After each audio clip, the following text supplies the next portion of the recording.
오늘 소개해드릴 책은 고요한 작가님의 사랑이 스테이크라니 중에서 나뭇가지에 걸린 남자입니다. 한 남자가 빨랫줄에 반으로 접어놓은 셔츠처럼 나뭇가지에 엎어져 있습니다. 그는 여자를 만나러 가던 중이었고 통화를 하다가 구도로로 들어가고 맙니다. 구도로는 사고가 많이 일어나는 곳이었는데 그 역시 가드레일을 받고 허공으로 떠올라 튕겨나가며 떡갈나무로 날아가 등이 찍힌 후 나뭇가지에 엎어져 버렸습니다. 등은 마치 십자가에 못 박힌 듯 통증이 심해 움직일 수가 없었습니다.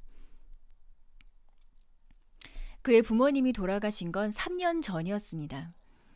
그는 매년 성령 강림일 대축일 미사에 부모님을 모시고 다녔지만 그날은 아내의 성화에 못 이겨 아내의 친구의 결혼식에 참석하게 됐습니다.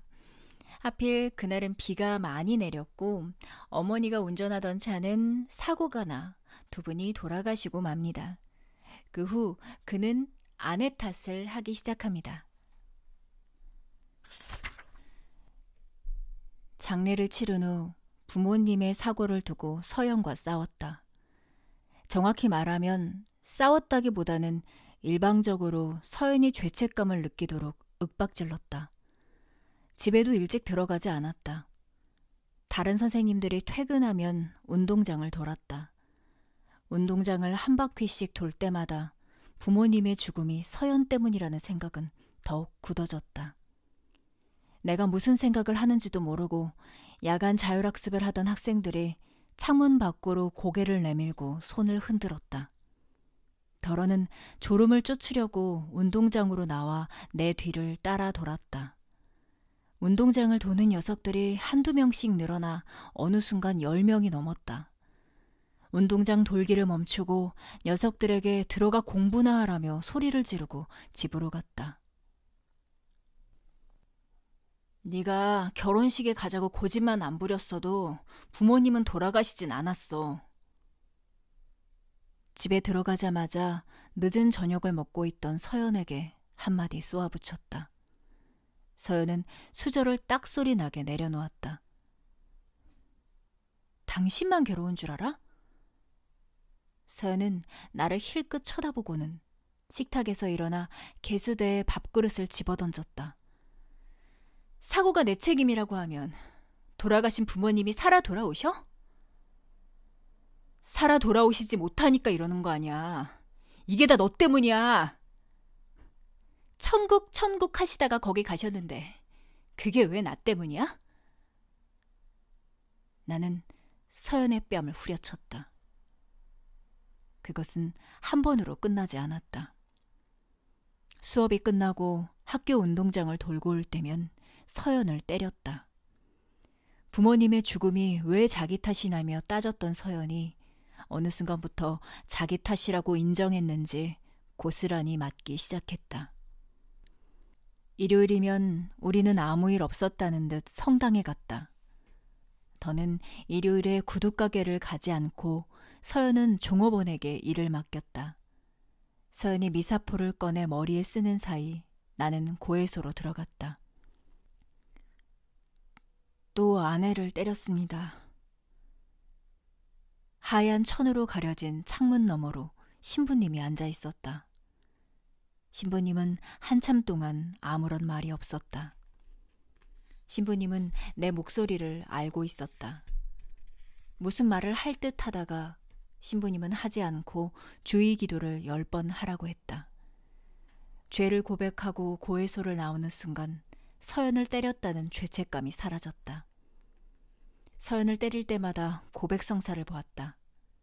신부님은 언제나 주의 기도를 10번 하라고 했고 나는 착실하게 기도를 했다.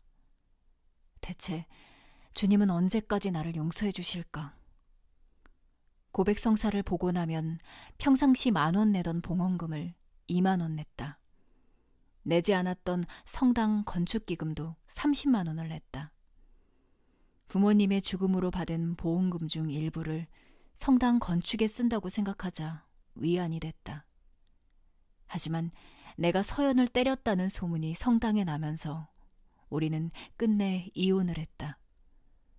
부모님이 돌아가신 후 4개월 만이었다. 이혼 후 나는 성당에 나가지 않았다. 2달 전 옆자리 선생님은 여자를 소개시켜 주었고 오늘은 그 여자와 진지한 만남을 갖기 위해 얘기하러 가던 길이었죠. 하지만 그는 나뭇가지에 걸려버렸고 이제 날이 서서히 어두워지기 시작합니다. 지나가는 차가 구원해 주길 기다려보지만 사고가 많이 일어나 신도로가 세워진 이후 구도로에는 지나가는 차가 별로 없었습니다. 그나마 지나가는 몇 안 되는 차들도 나뭇가지에 걸린 남자를 발견하진 못합니다. 차가 가고 나서 먹구름이 몰려왔다. 하늘에서 검은 보자기를 풀어 헤쳐놓은 듯 어둠이 내려앉았다. 나무 꼭대기에 있는 잎사귀들이 검게 변해갔다. 어둠은 나뭇가지를 타고 미끄러지듯 내려와 떡갈나무를 검게 물들였다. 내 머리 위까지 어둠이 내려왔을 때 나무 꼭대기에 있던 딱따구리가 줄기를 쪼아댔다. 딱따르르르르르, 딱따르르르르르르. 딱따구리가 등을 쪼아대는 것 같아 상체를 좌우로 흔들었다. 조금 후 딱따구리 소리마저 어둠에 덮였다. 내가 나뭇가지에 걸려있는 게 아니라 어둠에 걸려있는 것 같았다. 쓱 하고 나뭇가지를 쓸어 만지자 거미줄처럼 달라붙은 어둠이 손가락 사이로 빠져나갔다. 어둠은 점점 더 내려와 내 머리를 덮쳤다. 사방이 온통 시커멓게 변하자 내 몸은 어둠이 되어 보이지 않았다. 딱따구리가 쪼아댈 때마다 몸을 떨었지만 내가 몸을 떠는 건지 어둠이 떠는 건지 알 수 없었다. 먹구름이 사라지고 나자 손바닥 모양으로 생긴 잎사귀들 사이로 달빛이 들어왔다. 잎사귀들 사이로 보이는 하늘은 깨진 유리파편 같았다. 나는 왜 사고가 났을까? 큰 죄를 지은 적도 없는 내가 나뭇가지에 걸렸다는 게 믿을 수 없었다. 어려서부터 나는 부모님을 따라 성당에 다녔다. 10살 때부터 어린이 미사 반주를 했고 대학 때부터 결혼한 후까지는 청년 미사 반주를 했다. 특별한 일이 없는 한 주일 미사에 빠진 적이 없었고 일주일에 2번씩 평일 미사에도 꼬박꼬박 참석했다. 언제나 독실한 신앙생활을 한 것이다. 제가 무슨 죄를 지었다고 이런 고통을 주시는 겁니까? 왜 이리 주님은 저한테 가혹하신 겁니까? 부모님의 죽음도 모자라 아내와 이혼까지 시키더니 그것도 모자라 이제는 저를 죽게 할 작정입니까? 이럴 거면 차라리 산비탈 아래로 차를 굴려 죽게 하시지. 당신은 무슨 이유로 절 살려놓았단 말입니까? 왜 나뭇가지에 절 매달아 놓았냐 말입니다. 왜 제 등에 십자가를 박아 놓았냐고요. 빨래처럼 사람을 말려 죽게 할 작정인가요? 주님은 아무런 응답을 하지 않았다. 부모님이 돌아가셨을 때도 왜 내게 고통을 주시냐고 소리를 질렀었다. 그때도 그분은 침묵했다. 서연과 이혼하고 혼자 밤을 보낼 때도 그분은 침묵으로 일관했다. 어쩌면 이 순간 주님의 응답을 기다리는 것보다 여자를 기다리는 게 더 현실적이었다. 마지막으로 통화한 게 여자니까 나를 찾으러 올 사람은 여자밖에 없었다. 하지만 여자는 오지 않고 바람만 불어왔다. 6월인데도 산속이라 바람은 서늘했다. 바람이 불 때마다 잎사귀들이 서로 부딪히며 소리를 냈다. 체온이 내려가는 걸 막기 위해 목 부분에 와이셔츠 단추를 잠그고 말려 올라간 소매를 끌어내렸다. 조수석에 던져놓은 체크무늬 재킷을 입지 않고 운전한 게 후회됐다. 자꾸 잠이 쏟아졌다. 여자는 지금 무얼 하고 있을까?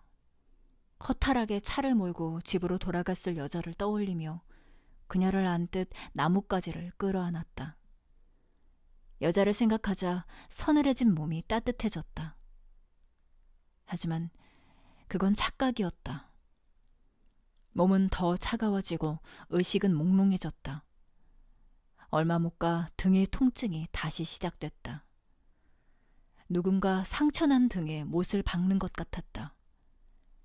그 못은 점점 더 살을 뚫고 들어왔다. 얼음이 깨지는 것처럼 살이 찢어지는 통증에 비명을 질렀다.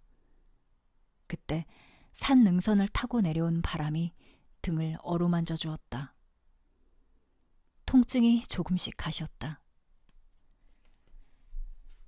바람의 손길을 느끼며 나뭇가지를 더욱 끌어안았다. 등이 조금씩 따뜻해졌다. 순간 나는 주님을 느꼈다. 눈에 안 보인다고 주님이 없는 게 아니야. 네가 임용고시에 떨어졌을 때도 주님은 네 등을 어루만져 주셨고, 피아니스트가 되려다 실패했을 때도 주님은 네 등을 어루만져 주셨어. 단지 네 눈에 보이지 않았을 뿐. 언젠가 어머니가 한 말씀을 떠올리며 뒤를 돌아봤으나 아무것도 보이지 않았다. 그런데도 그분이 같이 있다는 생각은 변하지 않았다. 뱀 한 마리가 나무 줄기를 타고 기어 올라올 것 같은 밤이었지만 두렵지 않았다. 날이 밝으면 넌 구조될 것이다. 그러니까 조금만 참아라. 너는 고통스러운 일이 생길 때마다 나를 찾았다. 언제나 주님은 침묵하냐고 대들었었다.